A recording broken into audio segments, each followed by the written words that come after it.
right. No worries. I've got it on my computer.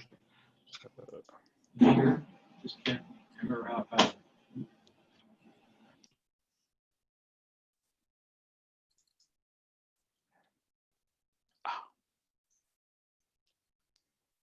All right. Can you see me? Can you see my screen? Oh, shoot. Yes, we can. We can see Okay. your screen. All right. I've lost my thing. So let me just say a little bit about who I am. So I consider myself in some ways what you often talk about myself as a denominational mongrel. I was born in Jamaica, was nurtured in the Anglican tradition, the Anglican Church. My mother was active community leader, and just prior to my birth, my mom was part of a group that started an Anglican church in the neighborhood that we lived in. And until I left Jamaica at the age of 20, I only lived in one home. My mother was quite an activist, and the congregation that I grew up in the Anglican Church was one of the activists Anglican congregation on the island, and in particular. And so I kind of learned very early concerns around social justice and advocating for the rights of others. In Jamaica, all our school systems are church-based. So I went to a Baptist school, and during that time, I became involved with InterVarsity Christian Fellowship, the high school branch of that, and went to high school with a desire to go into medicine. And during my time in high school, had a conversion experience. And out of that conversion experience, found myself just a hunger for scripture and reading scripture. And over the course of a 4-year period, switched from wanting to do medicine to feeling a strong call to ministry. During those years in high school, I left the Anglican Church and was part of a Pentecostal church, which I think shaped a lot of my kind of spirituality in that Pentecostal tradition. I came to Canada, particularly with the aim to study and to return to Jamaica to serve in pastoral ministry. And it's been 44 years, and I've not been back to Jamaica for ministry. I've been back to visit because family are there. And went to what was called at the time Ontario Bible College, which is now Tyndale College and Seminary. So I would say a part of my imagination is shaped in a kind of evangelical tradition. And was involved at that point in time with the Fellowship Baptist Church. And at the end of my Bible training, I went on to university to do a Bachelor of Arts in Psychology. And at that time, went back to the fellowship to say, I was interested in serving in congregation ministry. And at that point in time was told there was no place for me because I was a Black person. And at the time, and even still is true today, there are no Black ministers within the fellowship.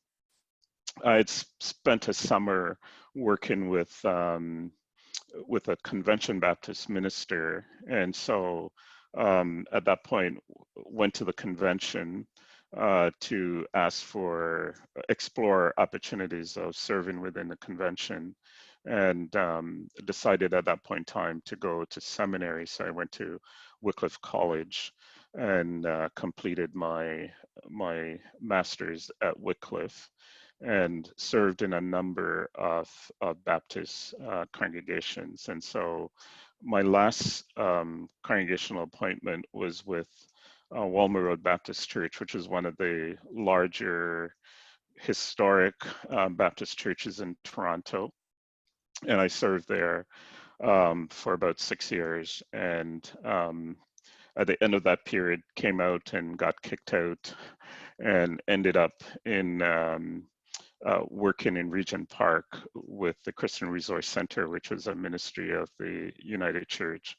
And from there applied to serve in the General Counsel office. So since 2008, I've been serving in the General Counsel office in a number of roles, and each of those roles that I've served over those years have been particularly related to just all the changes that have gone on in the church. So I came in as the executive minister for ethnic ministries, that got transformed into intercultural and diverse ministries, amalgamated with CSEM at the time, which became Communities in Mission, had responsibility for ministries in French as part of that. The theological school was part of that. And then since 2012 have been the executive minister for Church in Mission, which is where JAGR, some of you may be familiar, the Justice Global and Ecumenical work,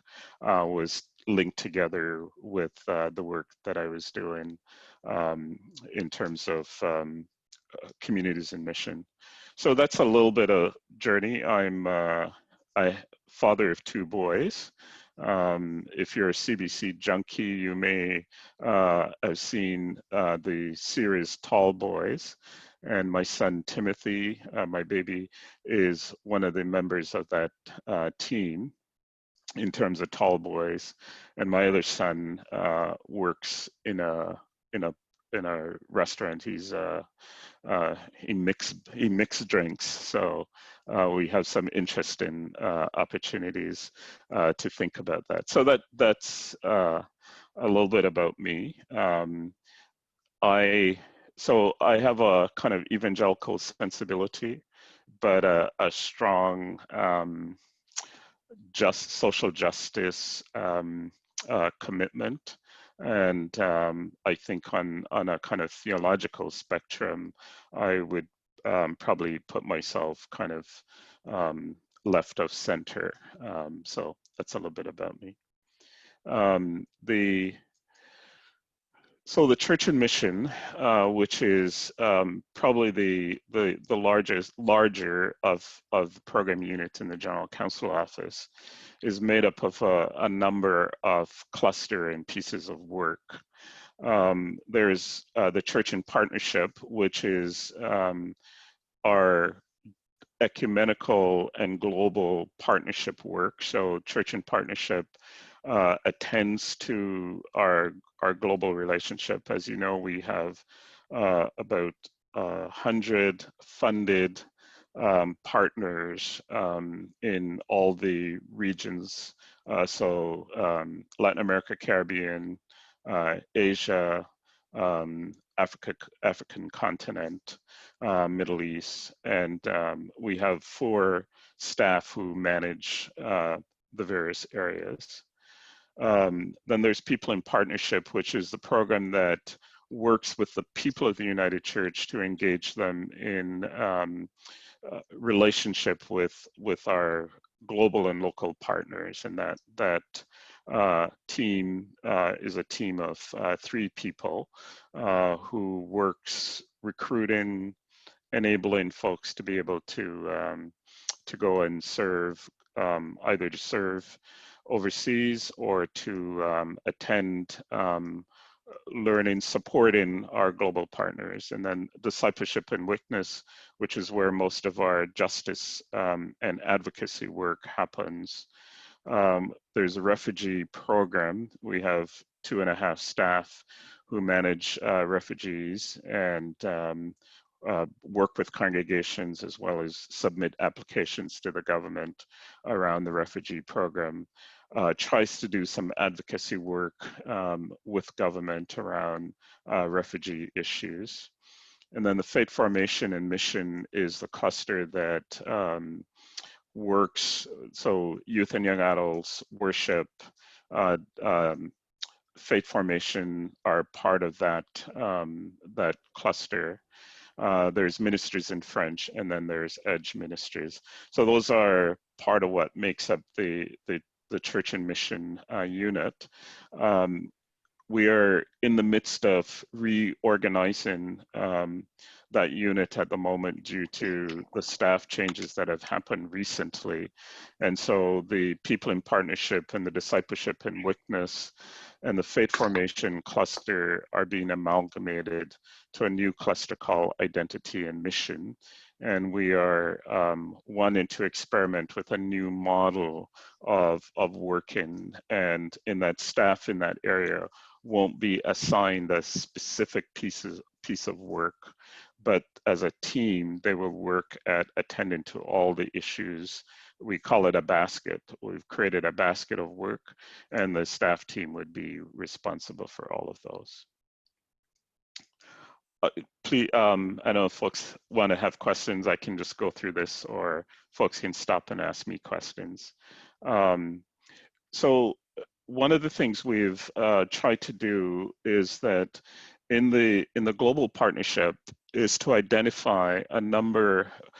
We have 3 particular focus of work that we manage through the global partnership program. So in addition to providing resources to our partners for the work that they're doing, and we have a bunch of criterias in terms of what it is that we support. So for instance, if one of our partners come and say, we'd like some funds to do buildings, that's a no for us. We don't fund buildings, we fund programs, and we tend to fund mostly kind of justice initiative work of our partners.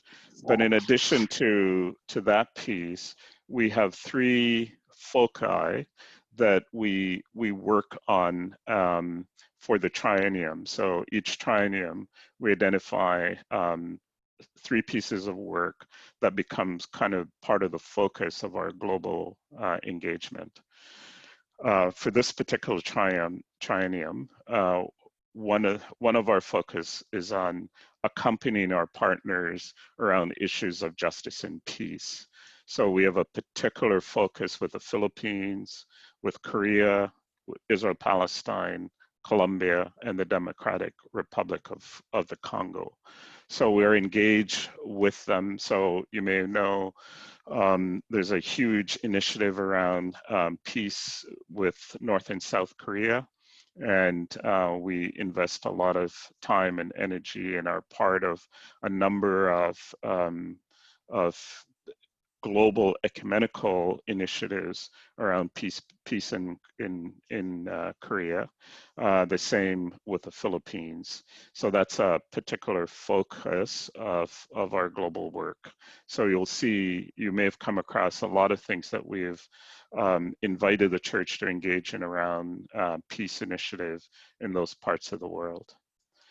The second area of focus is focus on protection and promotion of human rights and human rights defenders.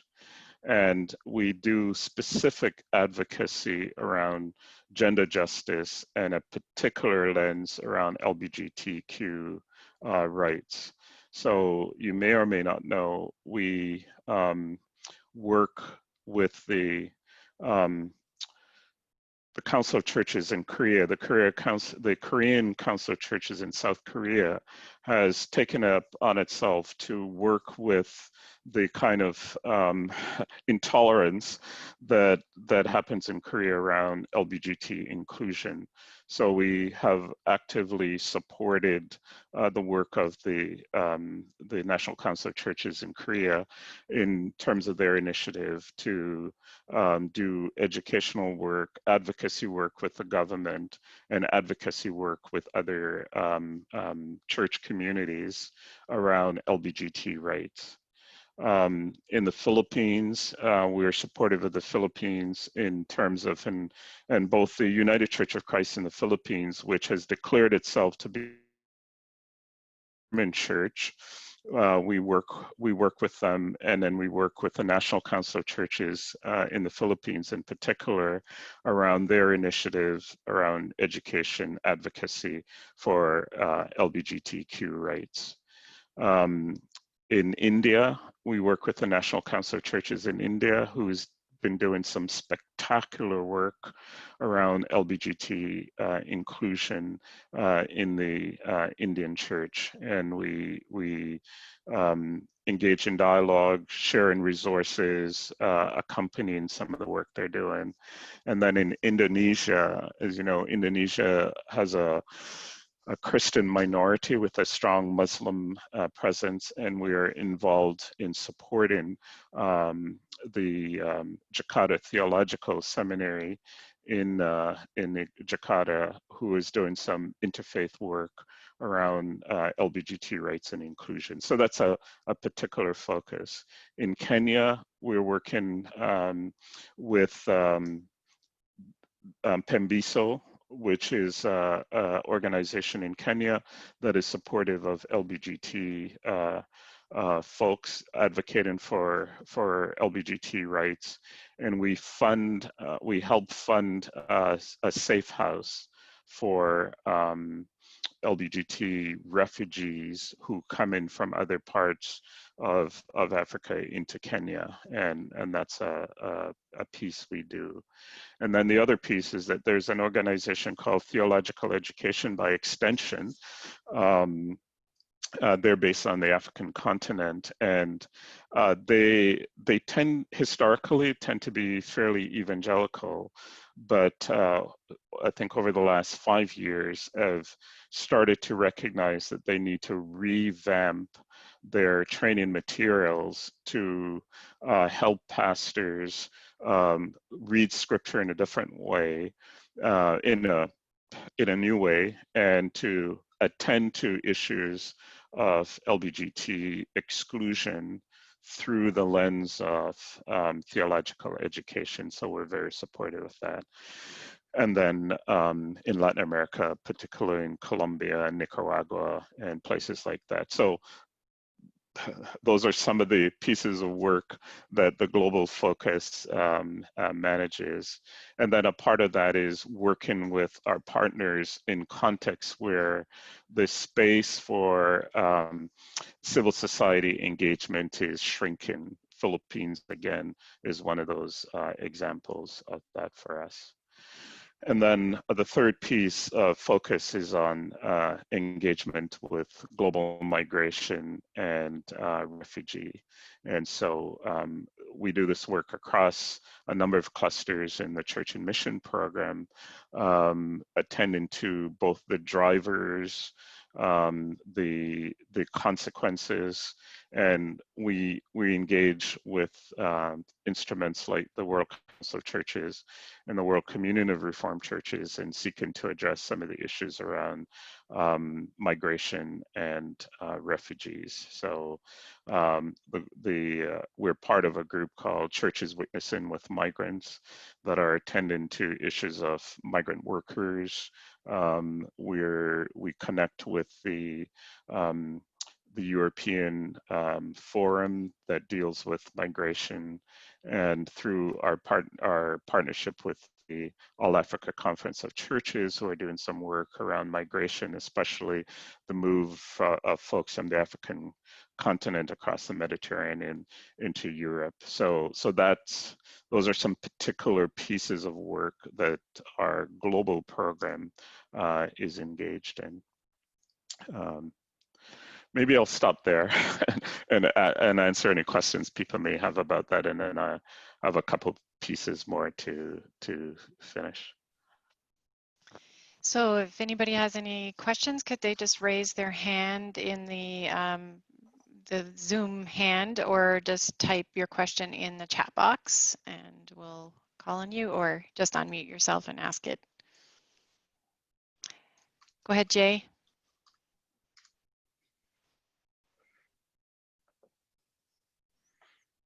Jay, you're muted, Jay. There you go. I said, welcome, Michael. Oh, hi, Glad Jay. you're here, and so pleased to welcome you into soon into your new role. Oh, God love you, and God help you. The United Church is active, as I can see, in a number of global partnerships. One of those I've been trying to describe to people too, and I don't know if it's a partnership we have, but it's with the Presbyterian Church USA, who has, frankly, an exquisite disaster preparedness and response part of its life together, and it's done entirely in partnership globally with denominations around the world. Do we share in that particular partnership? So we have a kind of ecumenical relationship with the PCUSA. We're aware of their kind of disaster relief piece. Several times they have approached us whenever there's been a significant disaster here in Canada, and we've kind of tried to work out. The challenge for us is that we don't have a, and we've had this conversation in a numerous way, we don't have a system that can help work with them in a way that's going to be helpful, but we're certainly in dialogue. It was flagged. I guess part of the work that came out of General Council 43 was a piece around how we attend to issues of disaster. So it's been on the agenda, and we're in conversation. We work in other ways. We work closely with the PCUSA. So, for instance, in a couple of weeks, I'm speaking at one of their events, and they're looking at reimagining how they do global partnership, because they're beginning to realize that they function out of a very kind of colonial methodology. So they've been in conversation with us about how they can reposition their global program as well. But we're conscious of that, but we just don't have the mechanism at this point in time to engage with it. Thank you. I appreciate that response, because I think I will speak for myself as a Canadian. Many of us Canadians have pretty harsh stereotypes about our American neighbors, and particularly certain denominations, which in my experience I've discovered are not earned necessarily. So yeah. I'm glad we're working together. Yeah. Thank you. There's a couple other questions here. How do you, the CIM, connect back to the local community of faith? Good question. I think partly through kind of resources that we produce. So we try to produce resources that are available on the website. We have quite an extensive recruitment program as well. So we get invitation from our partners on a fairly consistent basis for folks within the United Church to come alongside of them. And we often post those on the website, and usually through People in Partnership, to try and recruit people of interest. One of the things that often happens is that we get very little response, and sometimes we have to go out as individual and shake the tree to kind of say, here's an opportunity. We have been particularly focused around identifying some young adults to participate in some of our events, and so we have a fairly robust framework in which we do so. All that to say, we used to have staffing capacity to be able to connect a little bit more with congregations. We don't have that as much, and the only thing we have is trying to put stuff on the website or on social media to try and interest folks. So that's one answer to the question. The other answer is that we have been trying to bring together congregations who are engaged in whatever kind of partnership, whether they're with United Church partners or other kind of partners that they experience overseas, to kind of say, let's create a place where we can have some conversation about sharing learning, sharing best practice, figuring out what each other are doing and how we can support each other. But those are a couple of ways we do. Yeah. Thank you. Question with respect to Canadian children in Syrian refugee camps, and wondering if this global partnership can do anything to help with that. So the challenge is advocacy with the government. So we do work quite closely with the DSPR in Lebanon, who works with Syrian kids or kids in the camps. But the challenge for us is advocating with the government to loosen up or to find ways to create opportunities for those kids to come back to Canada for the Canadian kids and then for other refugee kids. But it's a intractable system. It's not an easy way, and we're connected with UNHCR, and through that space as well, we try to do some advocacy and have some conversation. But it's long term, and I think one of the places is that we often ask congregations indirectly, but through website, or take actions to kind of advocate with the government. Thank you. John Snow is asking, how will we live as the United Church and to write good relations with Indigenous communities of faith and apply the calls to the church? So I think for the work of the unit, so we take seriously the United Church's commitment to the UN Declaration of the Rights of Indigenous Peoples. So that is a piece that is kind of frames our work. We understand that. We work quite closely with our colleagues in Indigenous ministries, and so we consult fairly consistently with our colleagues there, asking for advice, making sure we are working in ways that are appropriate.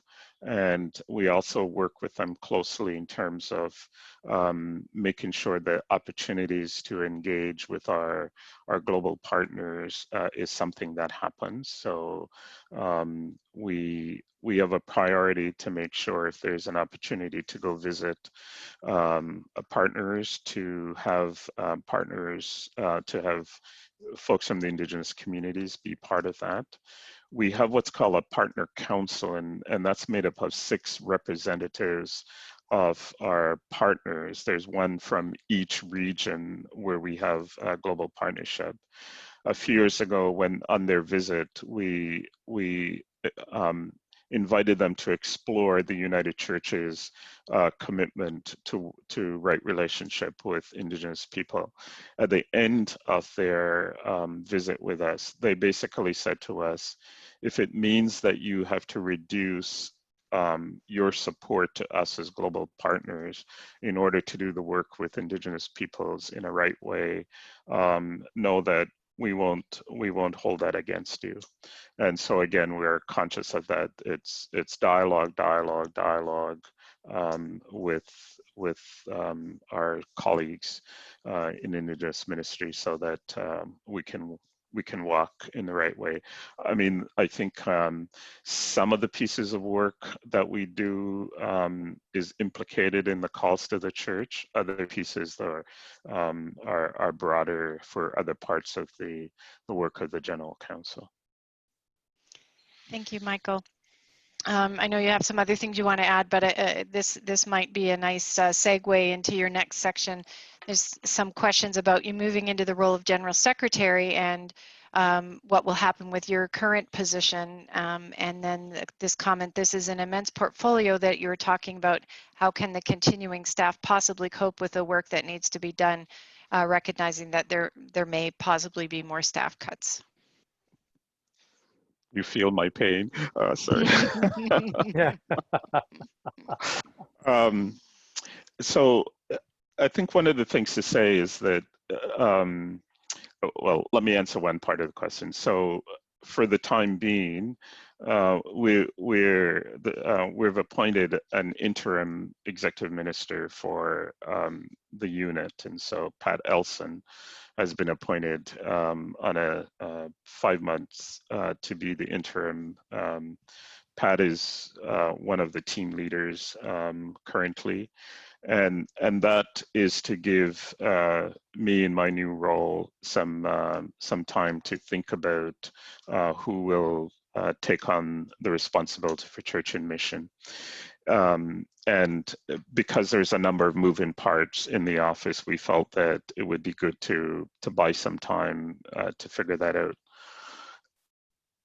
One of the gifts I think of the team that I work with in the church and mission unit is that we've come at our work as a kind of experiment. So we've always been trying to adjust to changes. So we recognize that some of the ways in which we've been engaged in the work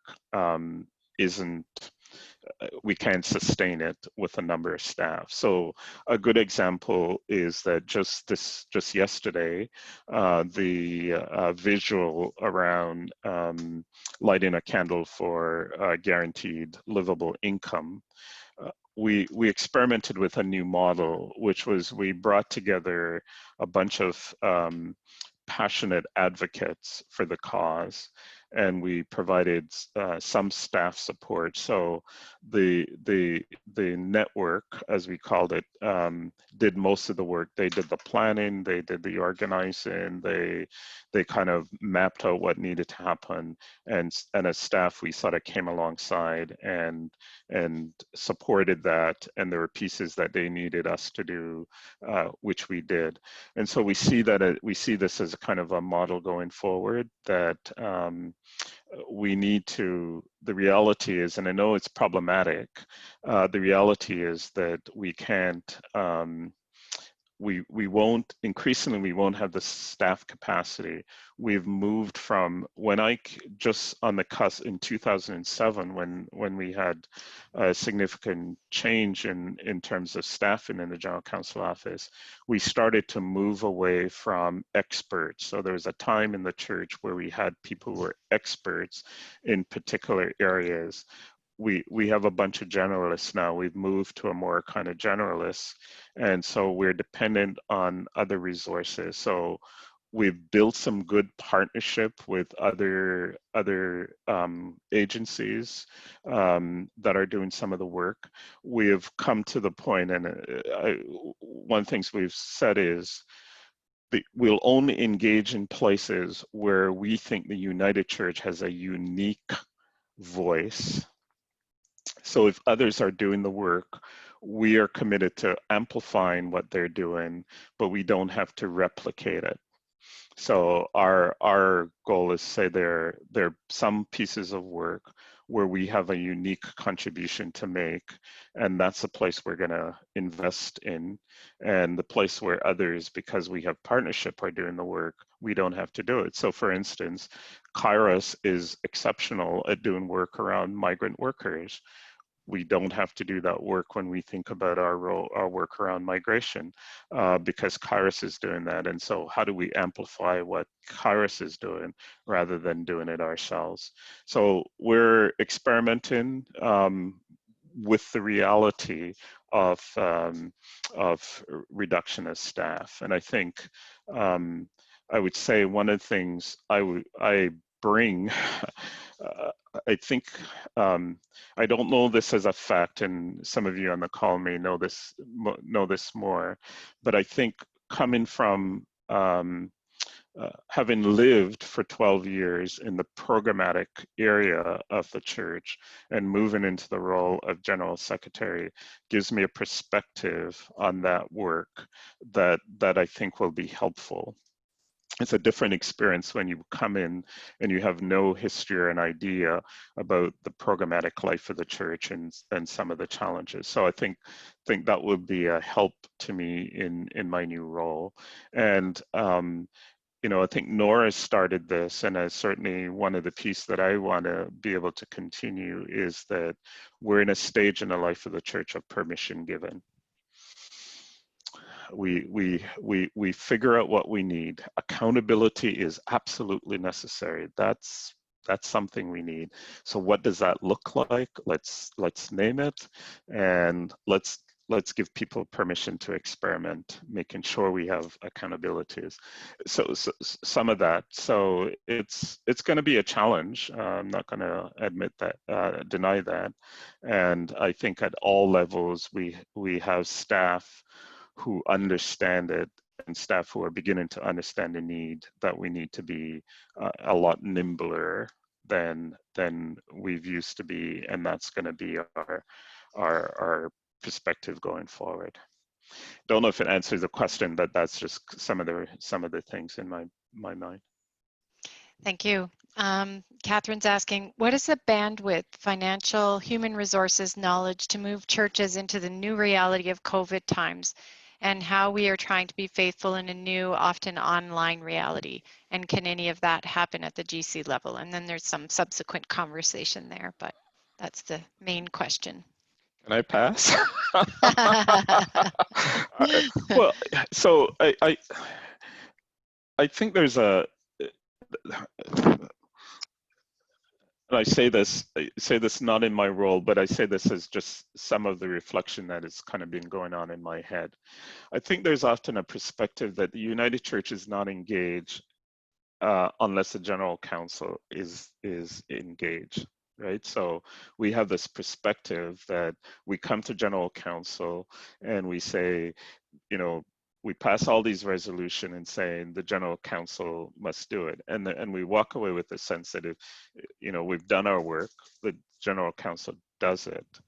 Well, the reality is that the United Church, we're all part of the United Church, and one of the things that I think the change in structure as done for us is to say, it's clarified who has responsibility for what, right? So there's some clarity. I think my experience is that there's some clarity that we haven't had in a long while. So we know who's responsible for what.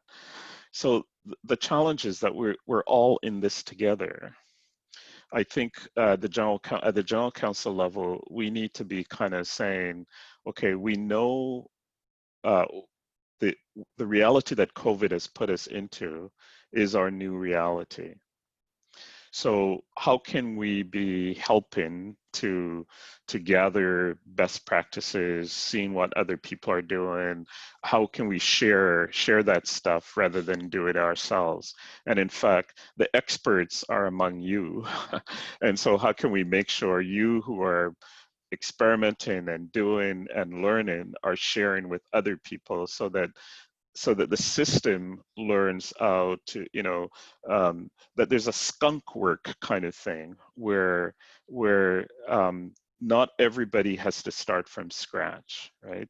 There are contextual realities, but not everybody has to start from scratch. So how are we connecting the people who are doing this, moving into this new space? What are they learning? What's working? What's not working? How do we make sure that there's a capacity for that kind of stuff to be shared across the system as a whole? And in some ways, the General Council role is to convene, bring people together so that they're in conversation with each other, and then say, what else do you need to help move this, rather than it being all the work of the General Council. So I think it's a bit of a shift that we need to kind of think about, that we're all in this together. We have clear expectations about who's responsible for what, and then let's figure out how we connect with each other as we do that. So yeah, we got a lot of, like, in some ways, COVID has changed the playing field. And can we be all in, can we together be in this to kind of find our way? Thank you, Michael. You're not getting easy questions here. Sorry, I know. there, there is some wondering about whether or not there's a plan for further staff cuts at General Council. That I don't know. So the reality is that we don't know what the finances are going to look like at the end of this year. So I think part of the challenge is until we kind of have a sense. What we do know is that at some point in time, we need to find. I think we need to find, and part of the challenge that I'm kind of putting myself to, is that we need to find a way to kind of right size our work so that we have some stability over a longer period of time. It takes a lot of emotional energy to live in a space where you feel like you don't know when the next act is going to happen. So part of my challenge is to figure that out. Critical for me is that, and the General Council Executive is starting a process. Critical for me is that we need to work at a kind of strategy, a strategy, a kind of clear kind of mission, sense of purpose, sense of identity, and a strategy that then frames what we do in terms of staffing and staff size. And part of the challenge right now is that as much as we try to do some of that, finances shapes that, and that's going to be a reality. But what I would like to do is to buy some time, and it may only be a year that we have to kind of figure out a clear strategy, identify what it is that we need to be doing, what's going to be important, and then figure out the kind of staff team we need to do what it is that we're committed to. The reality, and it's been said in many ways, we can't keep doing everything just because we just don't have the capacity to do that. And so we have to choose what we're going to do, and what we're choosing to do have to make sense, and it has to be part of a strategy. We can't cut our nose to spite our face. I think we need kind of a bold missional understanding of what we're about, and then do it. I think the other thing to say, and this is just me, is that I think a critical piece around our finances is that we need to start telling the alternative narrative. One things that, Brueggemann has kind of influenced my thinking, and Brueggemann's thought about the fact that the Pentateuch, and particularly the Genesis story, is a response to people who find themselves in a situation where they're oppressed, alienated. And Brueggemann says that the prophetic tradition says, here's the narrative God created. Here's what your identity is. Remember in the midst of that. And for me, there needs to be a narrative shift, because who wants to invest in something that's not going to exist in 2 or 3 years? The reality is that we've allowed others to tell our story that we're declining. And I'm not polyamorous around the numbers and all that kind of stuff. I have a friend who is a bishop in the UK. And, in conversation with him a couple of months ago, he says, we know that between 10 and 30% of our congregations won't come out of COVID. I wonder about what our numbers may look like.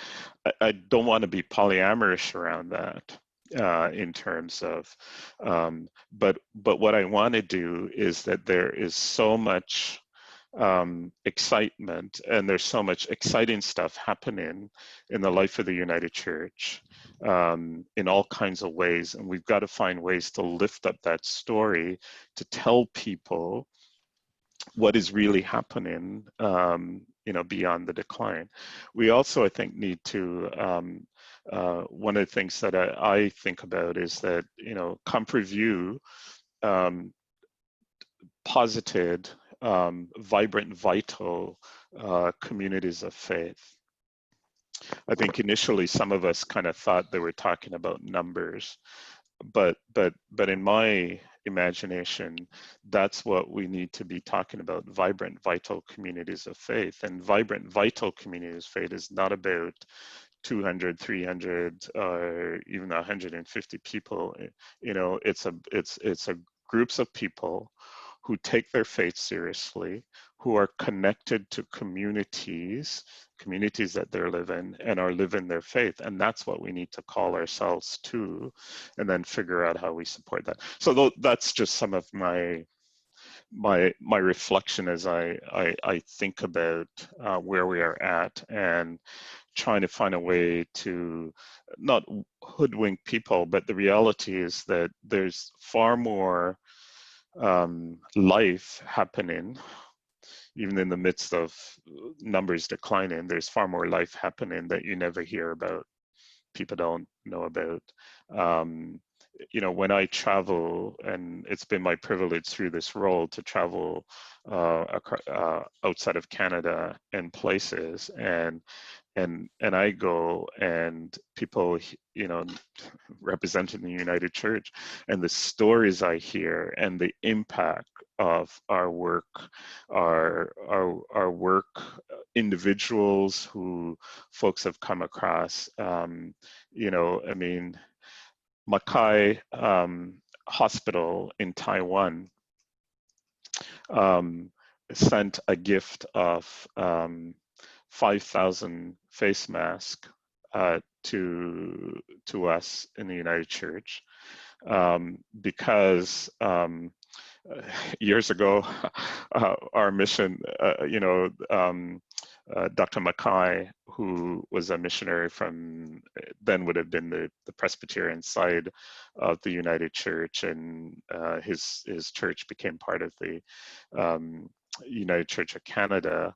I mean, he's a hero to them, and they associate his good work with the United Church. And of course, there's all other stories, but we don't have a mechanism to tell the stories of the impact of the gifts of the people of the United Church that are making in the lives of people in Kenya. There's a bunch of gay men, they're mostly men, in a safe house in Kenya. And it's incredible what they're doing as advocates for others, educating people around HIV, all kinds of stuff. And it's the gifts from the people of the United Church of Canada who supports that safe house, that creates a safe place for these young men. And how do we tell that story? And so we need to be able to, because I think people will contribute. People will contribute to the ministry we're about if they know that it's a ministry that is transformative and life-giving. But if we keep telling people we're dying, the Kiwanis Club gets our money, right? Sorry, even though they're dying too. So anyhow. Thank you, Michael. I totally agree with you there. I think that's true. There's lots of amazing things happening, and I think it's important that we tell those stories. So thanks for that. Marilyn from Dawson Creek is wondering about whether or not in these times there's a unique contribution that we could be making to ecumenical work and shared ministries in particular. Yeah, and yes, and in many ways we're doing that. Part of the challenge is that we're needing to change the relationship we have with in the ecumenical sphere, because we've done two things in ecumenical life in Canada. One is that we've been the ones who are funding a lot of ecumenical initiatives. The reality is that we don't have the resources to do that anymore, and so that's a piece. But also the people of the United Church are engaged in those ecumenical space, and folks may or may not know, for example, if we ever move offices into Bloor Street, and that wasn't my choice. Other decisions were made prior. If we ever move into Bloor Street, the possibilities that we will be moving in with the Presbyterian Church of Canada, and we will be moving in, and the possibility that the Anglican Church of Canada may join us as well. So some of those conversations are happening. With the rise of concerns around anti-Black racism, using the lens of the UN decade for people of African descent, we've been working quite consistently with the Anglican Church and the Lutheran Church of Canada, and trying to do some initiatives together and trying to find ways to publicly engage as church. And through the Canadian Council of Churches, we've had 7 more denominations from the Canadian Council have joined that conversation group, trying to find ways to engage anti-Black racism together as a denominational. I think we also have to think about the fact that in some of our rural communities, it doesn't make sense to have a Presbyterian and an Anglican and a Lutheran church and a United Church, all of which are struggling, and we've got to find ways to figure out how we do ministry together without losing identity. So all of those, I think it's a critical piece on the global front. We are engaged in quite a number of significant ecumenical relationships, trying to move certain agenda forward. So. Thank you. I think there's a lot of comments in there that you may want to read. Welcome and congratulations, and a bit of conversation around some of the topics that you may want to read later. But I know you did say you had a few additional things you wanted to share. I don't, we are kind of over time, but if people are happy to hang around, we're happy to go over time. So just quickly, and I think we've gone through that, I'll just say that one thing I wanted to just kind of share with you, and this may raise some more questions, and I'm welcome if you want to shoot me an email. On the advocacy side of things, we've identified kind of 4 areas of focus on advocacy. Again, as I said earlier, we recognize we can't do everything, and so we need to be judicious about what we will do. And we actually have worked through a grid. So we've worked through, identify a whole number of issues, put them through this grid and say, you know, is other people doing it better than we do? And then, so as we've gone through that exercise, we've identified climate justice, Palestine and Israel, refugee and migration, and poverty as the for the focus area of advocacy from the General Council coming through Church and Mission, and those pieces are there. And then the last piece, I just say, you know, as I move into the role of there, the question that I work with is a question that was posed in the call to purpose from the 39th General Council. And the question is, what purpose lies at the heart of the United Church of Canada, beginning of its 3rd generation?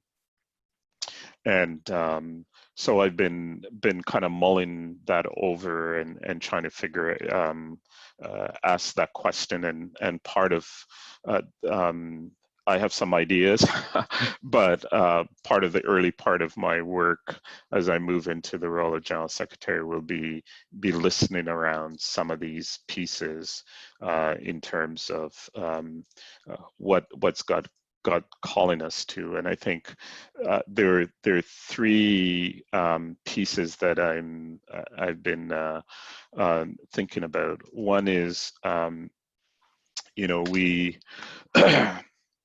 so we talk a lot in the United Church around inclusivity, and in some ways, inclusivity has become kind of a catchword for us around LGBTQ inclusion. And I think we need to begin to think about the breadth of inclusivity that is not just around gender expressions, identity, or sexuality, but what does an inclusive church look like with people with all the full diversity of creation, in terms of race, in terms of economics, in terms of, and even can we have communities of faith that are open to a spectrum of theological expressions. So I think part of the gift of this time for us is to think about what does it mean to be an inclusive church and inclusive communities of faith, and stretch ourselves around the inclusivity. It's in a way, it's a language I don't like, but because there are all kinds of power issues related to being inclusive, but that notion of just how broad are we willing, and how do we work towards, because, you know, frankly, a lot of people who look like me don't get up Sunday morning excited about going to sit with a bunch of people who look like you. You know, so how do we do that? And that's certainly some of the thinking and struggling which I want to do. I think the second piece for me is this notion of partnership. I think, you know, the question around ecumenical, I think we have to think about partnership with ecumenical folks, interfaith folks, public sector, private sector, in our local communities. We got to be about building partnerships to kind of move us together. I mean, the principle in Mending the World, that we won't do alone what we can do together, and that becomes a part of this for me. And then the other piece I'm thinking about this is about the ministry of the whole people of God. We pay lip service to that, and I think we need to reimagine what we understand the ministry of the whole people of God, knowing that accountability is an issue and we need to figure what that means, but the ministry. I'll end with a story. The last, and some of you may have heard this, the last congregation I pastored in the Baptist church, and power of ministers in Baptist church are different from in the United Church, so I acknowledge that outset. I worked with our leadership we had a rule, nobody was allowed to spend more than 4 hours volunteering within the church. You maxed out at 4 hours, and I kept track of it. And if you were consistently doing more than 4 hours of volunteer work in the life of church, you would be invited to tea or coffee with Mike. And tea or coffee with Mike meant we were having a conversation about why you were spending so much time within the confines of ministry within the church. And because we saw it, and I saw it, that the people of God need to be out in the world, engaging with people, and that's the ministry that God called them to do. And we modeled that. And we did this annually. So for the month of September, every Sunday in September, we would commission people to their ministries. So if you're a teacher, we would invite you up and we would lay hands and commission you to your ministry of teaching. If you're a stay-at-home parent, we would invite you up and we would pray and commission you to your ministry as a stay-at-home parent. And even in that, we recognize that if you walked the dog to the park, you were involved in conversation with people, you took your kids to play school, you were you were involved in places where you were in conversation with people. So we did that. And it worked for us. And I think in many ways we need to rediscover and reaffirm and celebrate the ministry of the whole people of God, because that's what's going to create for us in this church of ours, vibrant, vital communities of faith. Thank you for your time and for the opportunity. Thank you, Michael. So we'll close our time in prayer, and as always, we can perhaps hang around and people can take questions at the end. But we'll say a prayer and commission people on their way so that people can feel free to leave. I did just want to highlight a note in the comments from Janet Gray, who is our new justice consultant. She's holding some consultations around justice work being done across the region. So if you're somebody who has a passion for that ministry, and that's lots of what Michael's been talking about today, and have some thoughts about how we can support justice ministry in Pacific Mountain region going forward, please do reach out to Janet and connect with one of the consultations that she's holding to inform our future direction for justice ministry in Pacific Mountain. And to close us, Blair, would you offer a prayer? Michael, on behalf of the region, I want to thank you for your time today, for you to give up a significant amount of time to just talk about what your hopes and dreams are and what your work has been as a gift to us. I speak for myself now. I'm excited to welcome you into the role. I think that that whoever did it made a wise choice, and I'm grateful for that. Friends, let's pray together.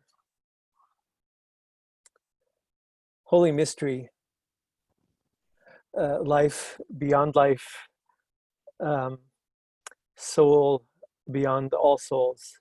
We give you thanks for this time. We give you thanks for the ministry and witness of Michael Blair, who has come amongst us, one of your beloved, bringing all of his expressions and his witness of you to the heart of our denomination.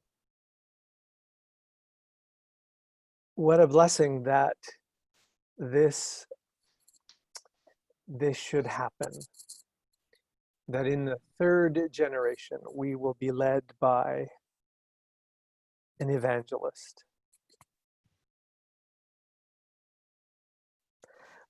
For this we give you thanks. For the witness of every person in this circle, we give you thanks. For their willingness to live into the uncertainty and the technical challenges of our time, we give you thanks. Bless us as we leave this time and this place. May we trust that you see each of us as your beloved, with a call and the Spirit leading us. In Christ's name we pray. Amen. Well, thank you, everyone. Have a great day. Blair's our president, Michael, in case you missed that. Good. Can I ask a question to Michael, if you don't mind, please? Yes. Okay, Michael, I am Max from Abbotsford, BC. The question that I have is about the affirming ministry and the affirming church. We know we are in the process of many churches joining the affirming group.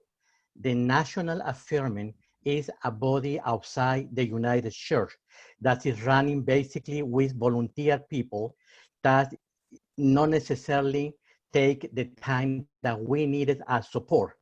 We don't have a body of support, so we are having the problem that we become affirming, and then voila, we are alone. We have to run the show alone. We need to have more consistency at the national level for resources, for education, for guidance, because I have seen that people vote to become a firm, and right after that is decline because they don't have the support. So my question to you is, as a new secretary, if you can look on that, what you can do for a firm congregation, and not only to the member, even to the minister, because we have some discrepancy with some of the ministers that they do not have the vision of affirming.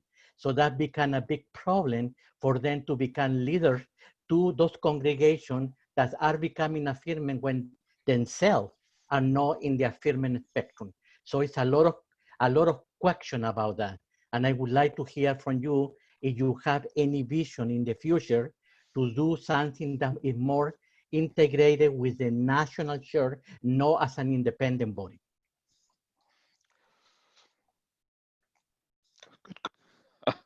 So I'll answer it in kind of three ways. One is that there are historic reasons with Affirm United why the affirming process is outside of the structure.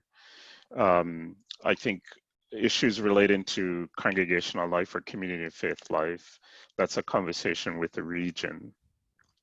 At the national level, I think the work of intercultural ministries, which is a space where nationally we put time and energy and resources in, and we see. So initially, when folks talked about intercultural ministries, they saw it only in terms of engagement with racialized folks, but if you read the resources around intercultural ministries, it's about the engagement and celebration of differences. And I think within the context of the intercultural ministry framework and the resources that are available for intercultural ministries, congregations who are affirming, there are resources there to help them live into that space. So I would say, the resources exist, and there are resources in the intercultural space, and to use the intercultural lens as the way to work through these issues. So that would be my response for now.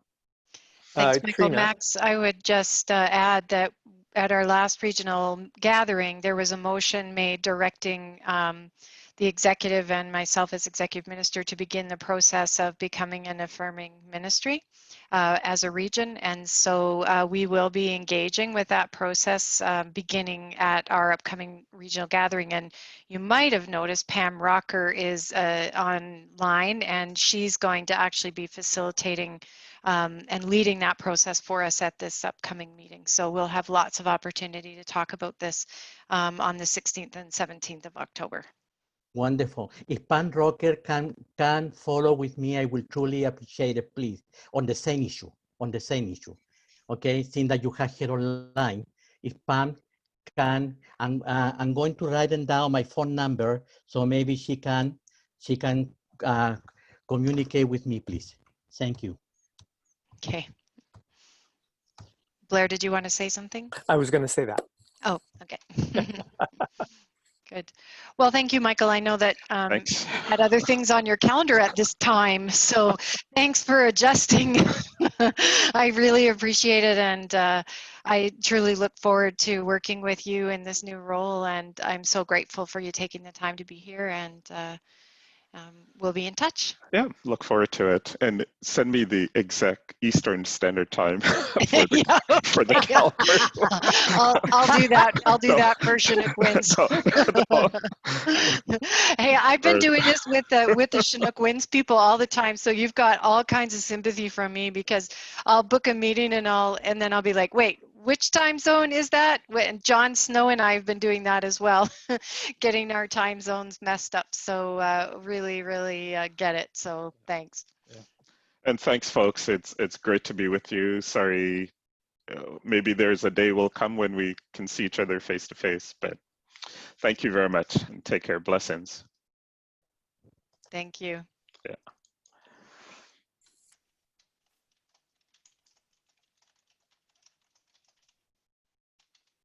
Good to see you, Blair.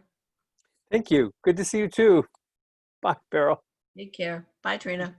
Bye. Bye for now.